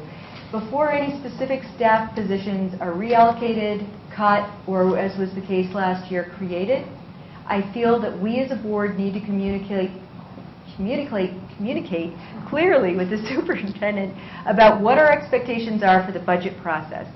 First, we need to decide how much we need to reduce expenditures by this coming year in order to not be in a deficit situation by the following year. Second, we need to state our expectations in terms of a comprehensive budgeting strategy that is goal, vision, and values driven. Third, we need to communicate about what we expect in terms of a timeline. Do we want to see an overall plan for reducing expenditures presented to us by a certain date with shared pain across departments, or to have various positions like this one crop up throughout the year with a running tab of how much we are saving? To me, it seems like that can create confusion and uncertainty. I would like to see a more comprehensive plan that is values-driven, and that falls on us. That falls on the board. We haven't had the time to be able to do this yet, but I feel like that's really the ground level that we should be starting at. I need to see a comprehensive plan to be able to determine how our budgeting measures will affect students in the least disruptive way possible. So that's the overarching issue for me. One of the things we've historically done as a board is have a summer retreat. Because of the vacancy of zone number 2 and other issues, we're looking at postponing that until possibly October of this year. And I personally feel that some of those issues can be nailed out in that board retreat at that time, as far as the values of the district and some of the overarching plan of how we want to see what reductions or planning for the future for our budget. Does that give staff ample time if we start that in October to be able to plan and prepare for a budget instead of bringing positions up? I think the piece that you had to cover, I'm going back to last month's meeting where this was the directive was to find positions, and so here we are. Plus also going back to the conversation about how do we gather public input. And I know in the one-on-ones this past month we talked a little bit about that, and Trustee Clayton suggested a listening tour by the board, and there's been the suggestion of town hall meetings, those kinds of things. I mean, the staff can certainly bring you something by October, but does that allow for the voice of the community too? Because as Trustee Schwartle said earlier, there is no way we are going to cut $3 million in 2 years without impacting people. Either that or we'll have no lights and no internet and that kind of stuff. So it's one or the other type of thing. So clarification on how you want us to go about that would be fine. It would be fabulous, actually. I don't like the idea of being tasked all year long to bring you positions as they come along. It's very disruptive to staff. I would agree. Type of thing. But if that's what you want, that's what we will do. But we could certainly in October, gosh, I hate waiting until October. I was going to say we could certainly in October nail down how we want to go about getting public input so that it's from one end of the community to the other and everybody has opportunity. Because obviously inviting them to a board meeting is not the most, we've seen when we do things at the school, that's where we get the, look at the parent turnout at Alturas during the strategic planning. That's a golden opportunity to replicate and get really good turnout type of thing. So we could bring you suggestions, but I worry about where the public voice is in that. Yeah, my guidance would be not to bring us those positions in October, but to wait until October till we have those guiding principles a little bit, have time to meet with the public, so we can ensure that the board's guiding values are the shared values of the community at large, and wait until that after October to bring positions back to us and bring them, like you suggest, lump sum rather than... In next year's budget or in the middle of the year? I would say probably for next year's budget. Okay. Are you comfortable with that, Trustee Schwartz, and the remainder of the board? Well, we have to plan ahead, so what are we talking about as far as backing into that? Well, this year in the budget process, we started talking in, when did we talk about middle school? After It's either November or school, December. it's November or December. And every month we had something that we talked about related to budget to kind of get a straw poll at the board table of what was important to be included and what wasn't. And so I would anticipate it would be very much the same this coming year. I remember last year Kathy sent an article, which it was very general. It was another school district that was going through the exact same thing as so many districts, and now unfortunately we're in that category. And it listed the board's values just very generally. You know, in the classroom was number one. Liaison between students and parents, that type of thing, maybe was the next on the list, or I can't remember exactly, going down the list. And it was very general. The board generated it itself in this particular school district. And it was, you know, it was almost self-evident if you were to look at general principles of where you're trying to keep the money in the classroom. So I think that this, I want to make sure, because this is, our time flies, and I want to make sure that we don't make a huge, big production of something and drill down too deeply. I don't think that's our job. I think that guiding principles are probably where we want to be. So. And that's what I was referring, we could be doing at that October board retreat. That should be the focus of it. I mean, that's really the job we should do. Yeah, I see some training on governance, but a great portion of time spent on planning and preparing for budgeting. Yeah, the other quick idea that possibly if we do talk about governance at the board retreat, I know that there's the possibility that we might have, we might talk about school level committees. So that's a way to tap into what's really going on at the school level and to hear it without kind of putting it out to such a huge number of people that you're just getting a ton of different answers and it's hard to figure out where the themes are. I think that sometimes you can have that channeled through a school accountability committee that's really got their ear to the ground in terms of each school. Well, no, in the one-on-ones, Gordon Carroll has talked about possibly, and I don't think she's nailed down all the details about that, but having teacher leaders and how to garner that information from each school. And that's for her personally. But I assume that would be filtered on up to us as well. Just guessing. But Well, to get back to this particular case in front of us, that there was, as far as in my short time on this board, this has been the greatest outcry from the community as far as like, holy cow, we really need this person. From personal experience, I have a child with an IEP, who had an IEP modified to 504. I understand in my own world everything you've gone through and this process and the challenges involved with that. So I did it on my own. I'm not saying this is good or bad. I'm saying that this, you know, we did make somewhat of a directive, but this is the beginning of the bigger process that you guys. That's why we alluded to that conversation right there. This is a specific instance. This is on the table. We have to figure this one out. But this is, like I said earlier tonight, this is just the beginning. This is, and I don't want to demean this. This one's easy because someone's livelihood's not at stake. We need to be prepared going down the road that livelihoods will be at stake. And this is a very significant thing that cannot be taken lightly.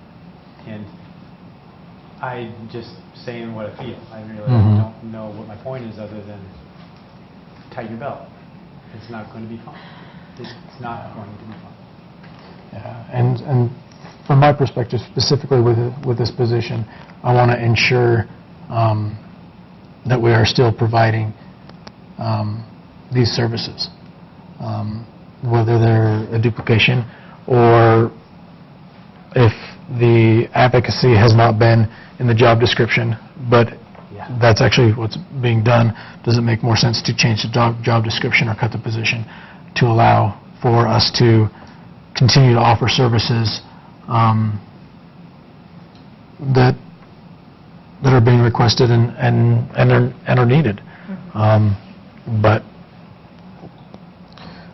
the decisions come a little later on in the meeting. But are there any other thoughts or comments at this time? I'll just back you up on that one. I mean, the fact that advocacy wasn't actually part of the distinct job description, and then this is coming to light as the person doing that, that's the fundamental quality that you have when you get into these situations of kids with special needs or with some type of learning disability.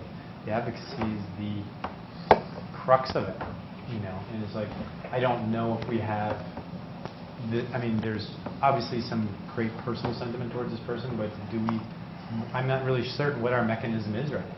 You know, what we have this liaison, this seems to work. It seems to work for a pretty finite population. I'm involved in the 504 currently. I had no idea there was a liaison. We did it ourselves, my child advocates. We worked that. So I was not a beneficiary of it. I wish I would have been nice to have that, but I didn't. I managed it, but at the same time, there's people who need this too. And I'm like, this is a tough one. And it's like I said, the first tough one. I'm a little torn. So, yeah, my biggest concern is looking down the road. And what if we do have a value set that says we're valuing number one, you know, in the classroom, number two, and we really need the staff. If there's another position that we can find that conforms, we're going to have to cut a lot of people. And it does concern me. I want to make sure that everybody realizes that it's going to be hard, and there's going to be a need for really outside-the-box thinking and flexibility among every single person to make this work. Because I know myself as a board member, people who are working for the district that may have jobs that are cut, in general, we're going to try to, I would think that if they're a valued employee, we would try to find something else if that was at all possible. But we also need the employees to realize that this is just such a difficult situation, and we all have to row together. I guess that's, you know, I worry about what's coming. So. All right. Any further comments, discussion? All right.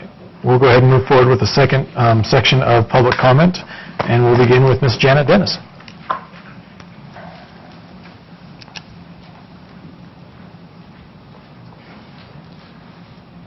Thank you. Hope this thing doesn't squeak at me. I'm Janet Dennis. I'm retired after 36 years, 24 of the last years in Blaine County School District as a special education teacher, and I'm now a guest teacher. And I really am not good at retirement. I'm sorry. I would like to speak in support of retaining the position of parent liaison. And I'll give you some reasons why. I did send a letter. I hope you received my letter. I'm not sure my internet was working very well. I believe that first of all, I think that the position is not named correctly. I think it should be called the parent-teacher-student liaison position. And you're going to hear, you've already heard from some parents, and you're going to hear from some more parents shortly, I think, talking about how valuable it is for parents to have this position. But I would like to speak from the perspective of a special education teacher. And I want to give you a little bit of history on the position. In 2009, the parents, there were some parents who felt so strongly that we needed this service that they funded the position for 2 years. The parents funded it with the expectation that the district would continue that in some capacity. And I'm not sure exactly what happened after 2 years of the parents paying for the position, but it gradually got cut back to a half-time position, which it currently is. And that seemed to be workable. As far as it is in the job description that there is education and advocacy and liaisoning for teachers. Teachers, I can tell you that writing an IEP is a daunting task.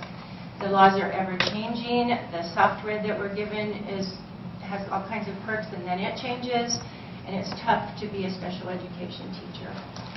Just for that piece of it, not to even talk about dealing with students and doing things that you need to be doing for students. It's a hard job. The parent liaison position, here you say that one,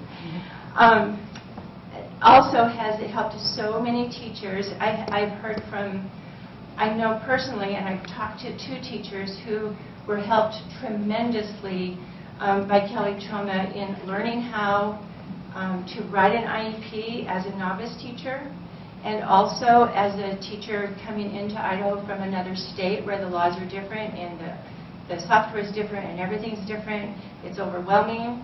The IEPs can end up being 20, 30, 40 pages long, and every little thing can be picked up in an audit, and you can get in trouble for it.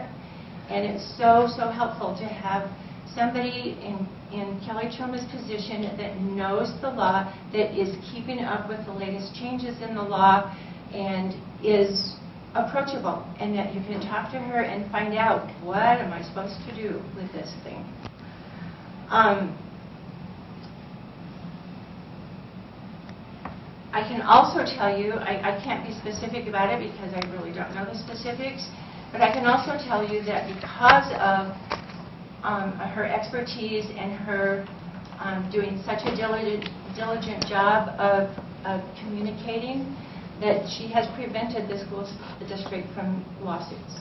And if you look into lawsuits in school districts, I would guess that the majority of them come from situations with special education. Because the position of liaison means communicating and helping groups work together, I know that she's prevented some lawsuits. She also has a library that she's built up over the years. I've donated books to it myself. I wonder what would happen with this wonderful library that parents have access to, that teachers have access to. There are, if I'm not mistaken, I believe there are 600 parents that are on the email list that get a parent newsletter, that are kept informed of the current happenings, the latest service providers that are now available in our community. There are also 100 teachers on this email list. Not only special education teachers, but regular education teachers. As part of the duties, there's also parenting classes that I was hoping my daughter would get to take this fall. The Voice 2 program, I know that in her capacity, Kelly has helped the teacher learn how to write an IEP that is strength-based, which is kind of a different approach of writing an IEP. And she also helped produce a documentary that has been recognized nationally and bringing a lot of prestige to our district. The practicalities, and I have to say I am so glad I'm not sitting in your position trying to figure out how to balance a budget. But I can tell you the practicality of working with the most at-risk students, high school students at Silver Creek High School, and then in the middle of the day traveling to Hemingway to work with preschool students. That would be a tough job for anybody to be able to make that mind shift in the middle of the day. And there's an hour and a half travel time that she's sitting in the car that she could be helping students. I think it's a waste of time. It's a waste of a valuable resource. I just want to say our administrators have always told us that whenever making a decision, that we always ask ourselves what's best for students.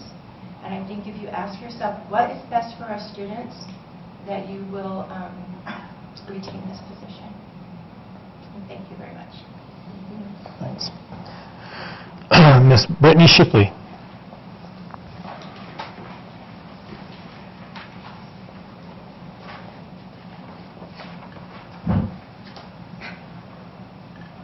So I too am a parent of a special education child, but I've also worked with special education children for 5 years. The parent liaison position has helped me not only in accepting my own child's disability and helping him, but in teaching me when I want to learn more about children I've worked with. I've been able to access the library to do research, to understand, to help other families' kids, and help my own. I've checked out books for myself and checked out books for my son, too, that teach him that it's okay to be different and help him accept it also. The parent liaison position truly goes so far beyond the job description.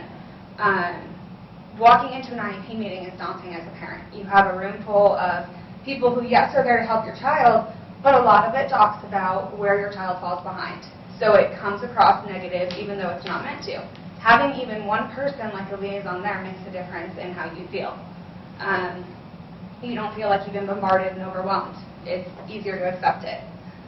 And in response to the liaison position only helping such a small group, maybe in comparison to the overall population of students in the district, it's a small group. But that doesn't mean that the special education group is any less important. We're equally as important, and we need more support. Our kids do, not just the parents.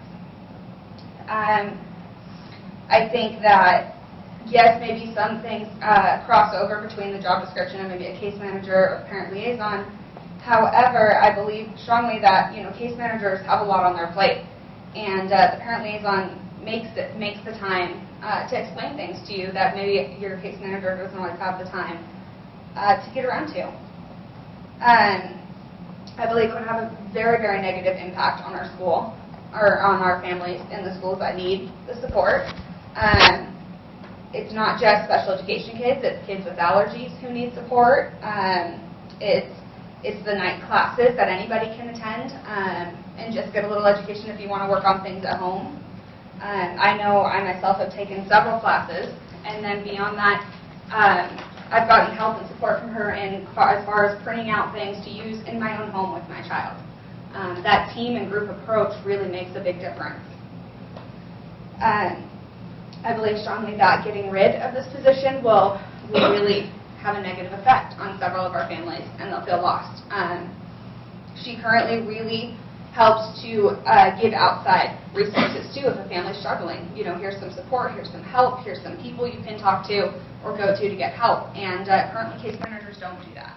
They're not going to tell you what places offer therapies or what families maybe have signed up and are willing to help talk with newly diagnosed kids. So this position goes above and beyond what it states, and I think it's very vital to our district. All right, thank you very much. And Stephanie? Marquis. I was dogging that. I apologize.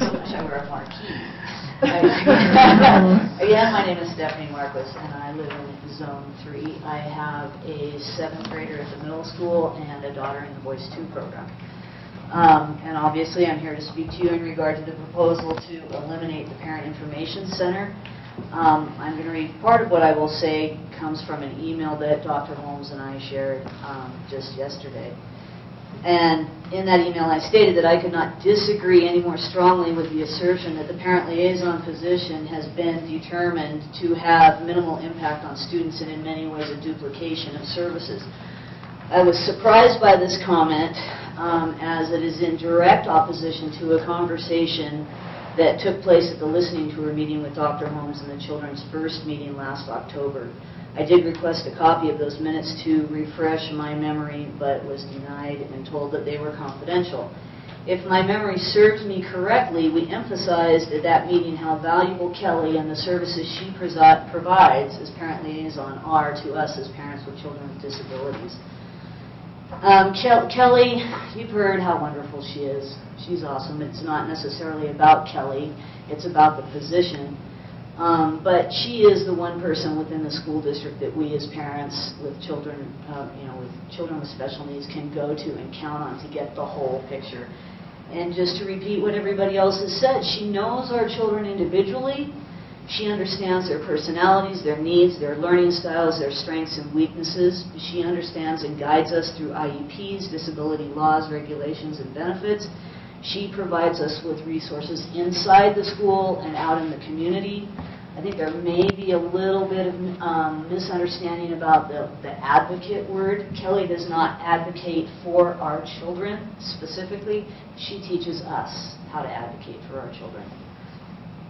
And I don't see how in any way the services that Kelly provides, or if somebody else in that position of her quality, could have a minimal impact on our students. In regard to the assertion that the parent liaison position is a duplication of services, perhaps there are bits and pieces here and there, but there's no other position that addresses all the angles of special education in one place. We spend an enormous amount of time running here and there and everywhere trying to find our answers when we can go to Kelly and she has the answers.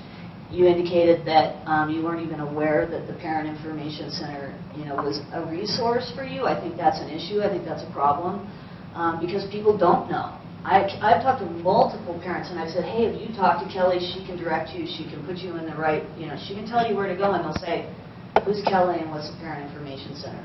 So I think it's really important to get that information out there so that parents know that that resource exists, and I think that's a weakness that's not there. One of the major frustrations that was voiced at the listening tour meeting was the lack of communication and cohesion, again with the exception of what we received from Kelly as the liaison. Yeah, our teachers are wonderful, our parapros are awesome, and they do all they can, but they don't have the time, the whole picture knowledge, or the energy to provide us with the assistance that we often need. I think that the school district this is an incredible school district. I came here because of that reason. And I think that our special education services are incredible, but I think that a large part of the reason why our special education services are as good as they are is because of that Parent Information Center. When I discovered that that existed, I was blown away, and I was impressed, and Kelly has never failed in that area. The recommendation from Dr. Holmes does suggest that either this position is eliminated immediately or in the proposed budget for next year. I would ask that you postpone the decision to eliminate the position for several reasons. First and foremost, at this meeting, the current has one current member who just departed, a new one coming in. I think those are significant changes that impact informed and effective decision making. Also, it's summer. A lot of our parents are away on vacation. They're unable to attend this meeting, or they, our time in the summertime as a parent with a child with disabilities, more of your time is taken up meeting the needs of your child. They're not in school right now, and so we have to, we have them all day, and we're dealing with them. And so our energies and our focus is not necessarily on what's happening in school. It's what's happening right, in our own living rooms right now. I would ask you guys to take time to become more familiar with the services that Kelly offers and to perhaps listen more to the parents how this program or how the Information Center impacts us. I understand the budget issues. Maybe some other options would be to have Kelly split her time half and half, but not to eliminate that whole position.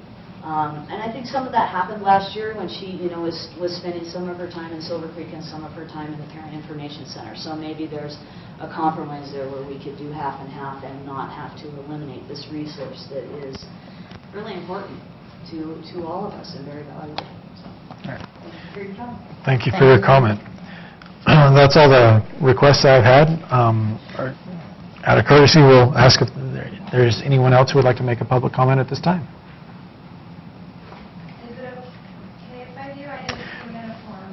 Yeah, go ahead and just make sure you fill out the form and get it to Amanda, if you would, please, for the record. And please state your name and address. Marie Cochran, Fifth Avenue, Wheeling. I'll make it brief. I just found it ironic on your schedule that we're beefing up our mental health programs for that population, which I fully support. But then right after that, we're talking about eliminating help for the special ed kids, specifically the special needs kids like my daughter, who's autistic. And talking earlier about special interest groups and how they should not influence or persuade you. Well, we have a special interest, but it's not by choice. It's by what we were given. So I think if you had your IB program, considering eliminating that, you would need much more than the community campus to hold all those parents in disagreement of that. So, we're a minority, but we need help too, and we appreciate the help that we get through this program. And I just want you to consider, please don't get rid of it. Thank you. That's it. All right. Thank you for your comment. If you would, please. If you would please come up to the microphone and state your name. Make sure you fill out a comment request and get it to Amanda LaChance, please. I will. I was late because myself, I also have a child with special needs who I was helping work through a problem. I have 3 children this fall that will be attending school at Haley Elementary. 2 of my children do not have known special needs, and one has what I would consider, as far as her education goes, pretty severe educational needs because of her disability. She will not learn without pretty much 1-to-1, 1-to-2 assistance. And when she was a toddler and transitioning out of the infant toddler program, and we met with the school district to determine her eligibility for the developmental preschool, we were flat out denied. They never met her. They looked at her on paper, which I still have those records, and I'm still mind blown how that slipped through the cracks. At the time, I didn't know there was a service to help parents like myself who were very new to it, who are still trying to adjust to the idea that their child isn't everything that they always thought. Nobody goes into parenthood thinking that they are going to be a parent of a child who has a disability. Nobody expects that, and it's really hard to wrap your mind around when it happens. At the time, I wasn't ready to advocate for her to get the services she needed because, as other parents have mentioned, the meetings focus so much on all of the negative things, and as a parent, you want someone to mention something positive about your child because you see so many beautiful things in them. I had my hands full trying to deal with all of that, and I didn't know what the laws were and what our rights were, and I didn't know how to fight for the intervention that she really needed and that she's going to need long term if I want her to graduate from high school, which I do, and I'd like her to someday be employed. Right now, for individuals who are autistic, the employment rate is just abysmally low. It's very unlikely that she will be able to be employed as an adult and maintain that. But if I want her to have any chances of that, I have to have all the resources available as a parent to help fight for her to get the services she needs, not services we want, but services she really requires in order to succeed in school. I understand that this is a smaller portion of the population. I have 3 children, as I said, and I love them all equally. But the fact of the matter is, at the end of the day, I'm not as scared for my sons for what their future holds. I'm not as nervous sending them into a classroom wondering whether or not they're going to learn. I don't have to know as many things about advocacy and laws and diagnoses for my sons as I have to for my daughter. It's not something that you go into parenthood prepared for. They don't have classes for how to have a child with special needs. It's just something that's thrown at you and you're in the thick of it and it is too late. There is no time for a learning curve. We need someone who knows what those laws are and who is approachable and who is willing to help parents understand that not only can they stand up for what their child needs, but that they need to. They need someone who is, it's not about an us versus them, but that helps parents understand that the school district wants to work with us. We have a common goal to get all of the children educated even if these kids represent a smaller portion of the district, their needs can be so much greater. I know with Autism Alone, I've read that it costs up to 3 times as much to educate an autistic student as a neurotypical student, and that's an unfortunate impact on our budget. But the reality is, it is a community issue because someday they will age out of the system, and then we complain about our tax dollars because we have to support them when they can't support themselves. And someday parents won't be there to support them.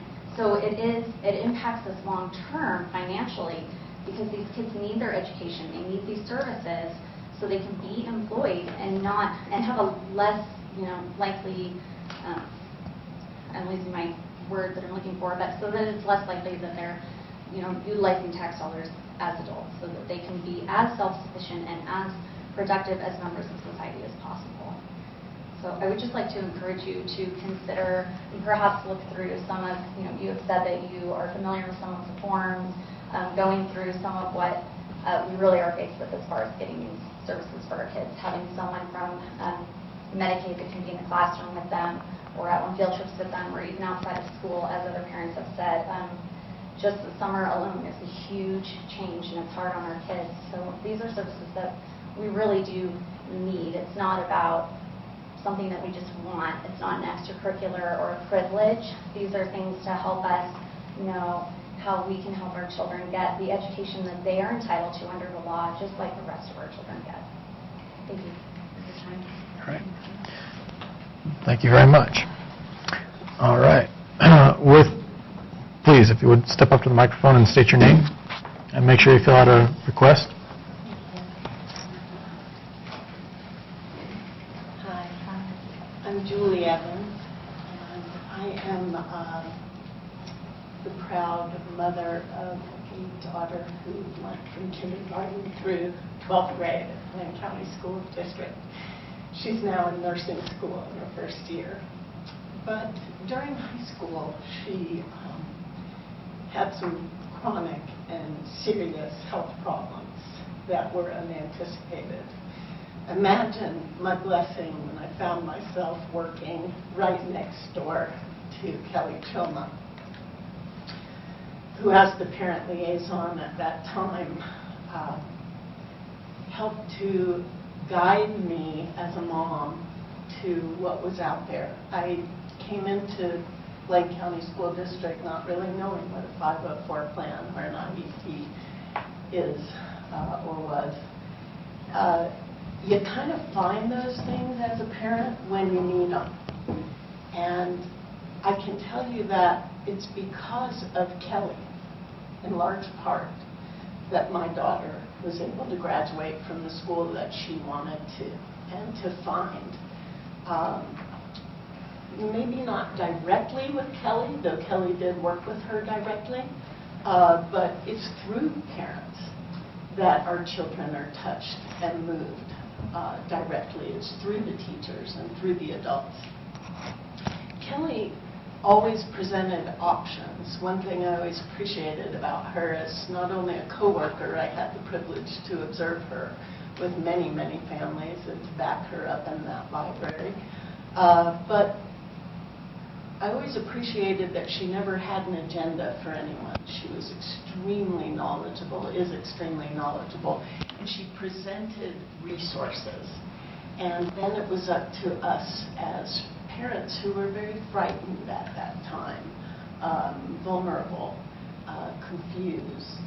Our daughter was at risk, and it was up to us to navigate for her with Kelly's help and support. If I needed her to, she would show up at a meeting. I had other teachers at the meeting that would be on their telephones texting through the 504 meetings.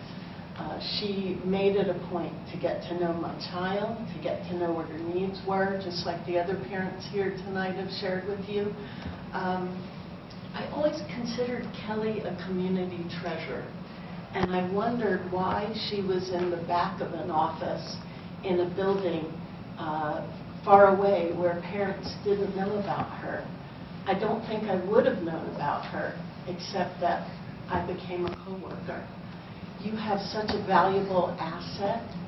I too don't envy your position here, trying to afford all these valuable assets that you have. I'm a grateful former employee of the Blaine County School District. I have the utmost respect for my former colleagues there.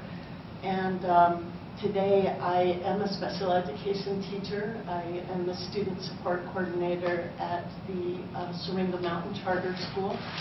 And I would give my right arm to have someone like Kelly. One thing I have learned, and I'm still very new at this career, is that relationships with the family, no different than relationships with the student. If you don't have a relationship with the family in special education, as complex as it is, you have nothing. And having those enduring relationships like you've seen here tonight, in my short experience, help mitigate difficulties. So hang on to Kelly if there's any way you can do that. Hang on to this role. And thank you. All right. Thank you very much for your comment. All right, we'll go ahead and move into the decisions portion of the agenda. And Trustee Clayton had mentioned that he needs to be excused at 8 o'clock. So, but I have an appointment I have to get to. Okay, we appreciate you being here, and we'll still maintain a quorum. So, all right. We have the consent agenda. Consideration of minutes, annual budget hearing and regular June meeting, June 2nd, 2015. The acceptance of monthly financial report, payment of bills, permission to advertise for the purchase of district fuel for the 2015-16 school year, Rex Squires. Consideration of bid award recommendations for the sale of buses, also by Rex Squires. Consideration of student teaching contract for Lindsay Van Dyke under the direction of John Radford, Wood River High School history teacher. Acceptance of year-end emergency drill report, and consideration of personnel exiting and entering. And if you wouldn't mind sharing that with us. And forgive me if I say any of these names incorrectly. So for classified staff exiting, we have Megan Gunn, special education paraprofessional at Wood River High School. Crystal McCombs, custodian, buildings and grounds. Teresa Uritia, paraprofessional, ASD at Wood River Middle School. Classified coaching staff exiting, Megan Gunn, assistant coach, girls soccer varsity, Wood River High School. Jane Turner, assistant coach, girls basketball, Wood River High School. Classified coaching staff recommending for hire, Jane Turner, head coach volleyball, Wood River High School. Certified staff exiting, Sharon Wythe, 1.0 FTE math teacher, Wood River Middle School. Amy Jonas, 0.5 FTE preschool teacher, Hemingway Elementary.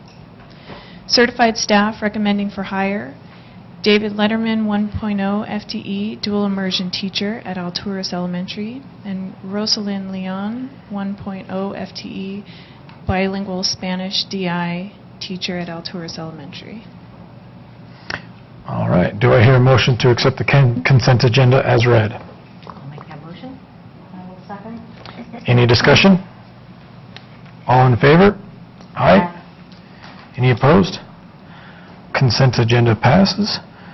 Could I interrupt you for 1 minute? I just thought Certainly. you'd be interested in knowing that Rosala Leon, who is just approved as a teacher at Alturas, is actually one of the reasons why we have a vacancy of a para, because she's a Grow Year Up. So she's one of the teachers that we have helped through the program and has now become a full-fledged teacher.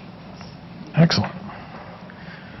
All right. Moves on to item B, elimination of parent liaison position, and I will open it up for motions at this time.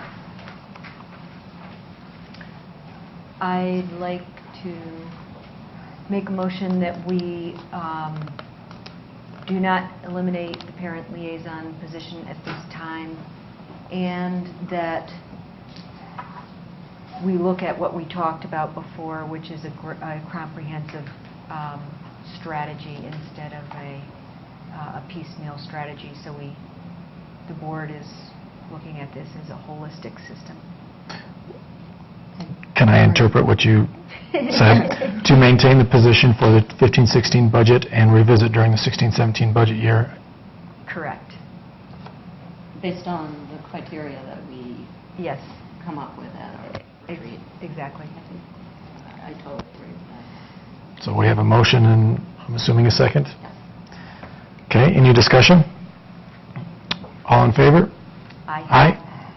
Any opposed? Motion carries and position will be maintained through this budget. On to item C, and we'll go through these one by one if that's okay with the fellow trustees. And we have policy 423.1, definition of non-certified personnel, and this is our second touch on all these.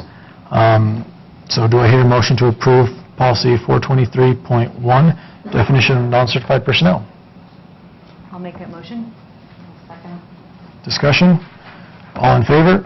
Aye. Any opposed? Motion carries. Moves on to policy 424.1, classified salary schedules. Do I hear a motion to accept the recommended policy 424.1? I'll make that motion. I'll second. Discussion? All in favor? Aye. Any opposed? Motion carries. On to policy 402.7 and 423.3, criminal history checks for employees, and this is for both certified and classified. Do I hear a motion to accept policies accept the recommendation of policies 402.7 and 423.3? I'll make the motion.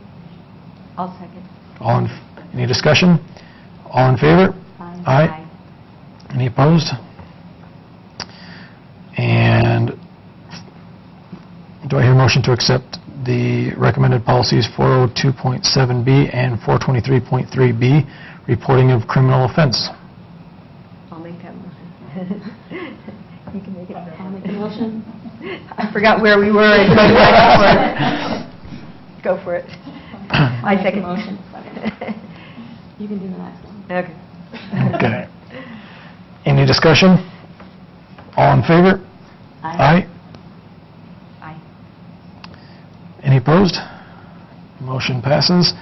And do I hear a motion to accept the policy 425, leaves? I'll make that motion. I'll second. Any discussion?